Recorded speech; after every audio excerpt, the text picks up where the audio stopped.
आज के इस लेसन में हम सीखेंगे फ्रेम सेट। फ्रेम सेट बहुत से लोगों को कंफ्यूज करता है, लेकिन इसमें कंफ्यूज होने वाली कोई बात नहीं है। बहुत ही इजी तरीके से हम इसे सीखेंगे। फ्रेम सेट एक टैग होती है और उसके अंदर भी हम फ्रेम टैग का यूज करते हैं। किस तरह से लगाएंगे? हमने यहाँ पर लगाया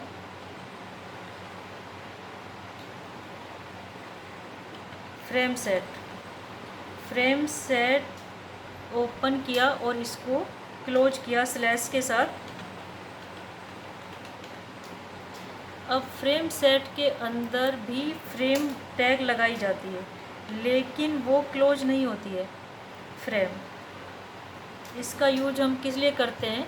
जैसे ये स्क्रीन एक फ्रेम है, इसमें हमें कोई फाइल सेट करनी हो, कितने % में सेट करनी है, या कोई पिक्चर सेट करनी हो, तो वो हम एक ही फ्रेम में कई पिक्चर या कई फाइल सेट कर सकते हैं। किस तरह से लगाते हैं वो हम देखते हैं। फ्रेम यहाँ पर डालेंगे, उसका सोर्स, जो फ़ोटो या फाइल हम लगा रहे हैं फ्रेम सेट में, उसका सोर्स क्या है, उसके लिए यूज करेंगे हम frame SRC is equal double quote में। मैं यहाँ पर आपको HTML की फ़ाइल लगा कर दिखा रही हूँ। एक ही फ्रेम सेट में हम 2 फाइल लगाएंगे, तो वो फाइल मेरी डेस्कटॉप पर है, इसलिए उसकी लोकेशन डालने की ज़रूरत नहीं है, हम सिर्फ उसका नेम डाल देते हैं।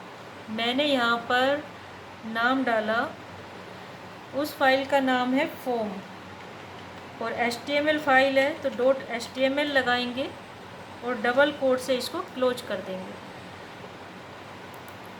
एक फ़ाइल का लिंक और लगा लेते हैं, उसके लिए फिर से लगाते हैं frame SRC is equal double quote में डाला मैंने। यहाँ पर एक फ़ाइल मैंने YY नाम से बनाई हुई है, .html लगाया और डबल कोट को क्लोज किया। साथ ही हम फ्रेम सेट के अंदर ये सेट करेंगे कि ये फ़ाइल हमारी कितने % में आनी चाहिए। पहले हम इसको 50-50 करके देखते हैं।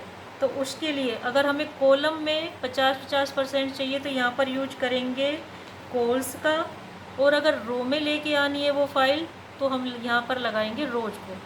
कॉल्स इज इक्वल 50% कोमा 50%, यानी कि 50-50% में ये फ़ाइल आनी चाहिए।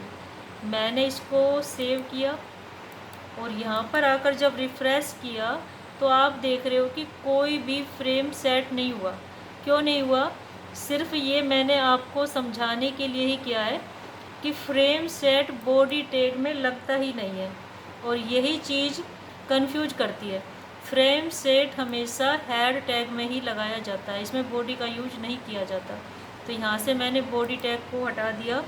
अब इसे मैं सेव करती हूँ, और जब हम इसे रिफ़्रेश करेंगे तो आप देख रहे हो कि यहाँ पर हाफ दो जो फाइल मैंने HTML की डाली थी वो यहाँ पर हाफ में आ गई है।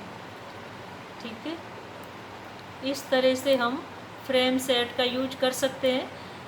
हम चाहें तो इसे, इसकी जो % है उसे कम या ज़्यादा कर सकते हैं। मैंने जैसे 30% और 70%, यानी कि 30% और 70% में ये फ्रेम सेट किया। इसे सेव करेंगे और यहाँ पर जब आप रिफ़्रेश करोगे तो आप देख रहे हो कि एक फ़ाइल मेरी 30% में है और दूसरी 70% में आ गई है। ठीक है, इसी के साथ हम अगर एक ही फ्रेम में 4 फाइल लाना चाहें, यानी कि 2 फाइल रो में हो और 2 कॉलम में हो, तो वो कैसे आएगी? उसके लिए हम यहाँ पर 25% डाल देते हैं, और इसी के साथ हमें रो में भी चाहिए तो एक स्पेस देकर मैंने यहाँ पर लगाया रोज इज इक्वल 25%, 25%। ठीक है, और यहाँ पर मैंने जो फ्रेम SRC लिया हुआ था उसको मैंने कॉपी करके पेस्ट कर दिया। सिर्फ हमें करना क्या है, जो फाइल का नेम है वो चेंज करना है। वो हम यहाँ से अपने डेस्कटॉप से ले लेते हैं। डेस्कटॉप पर ही फाइल है मेरी पास यहाँ पर है एक गेम्स नाम से फ़ाइल है, मैंने वो यहाँ पर डाल दी। .html फाइल है और यहाँ पर मैंने इसकी जगह यहाँ पर डाल दिया मैंने टेबल 4।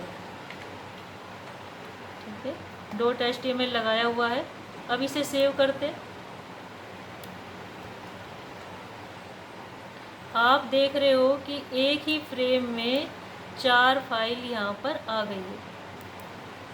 ठीक है, ये देखो आप चाहो तो यहाँ पर एरो का साइन आ रहा है, जिसे आपको ज़्यादा रखना है उसे आप ज़्यादा शो कर सकते हो, कम दिखाना है उसे आप कम दिखा सकते हो। इस तरह से आप मूव भी कर सकते हो। रो में भी इसी तरह से आप कम या ज़्यादा कर सकते हो। कितनी ही आसान तरीके से हमने आज फ्रेम सेट को सीखा। अगर आपको मेरी वीडियो पसंद आती है तो आप इसे प्लीज़ लाइक करें, चैनल को सब्सक्राइब करें।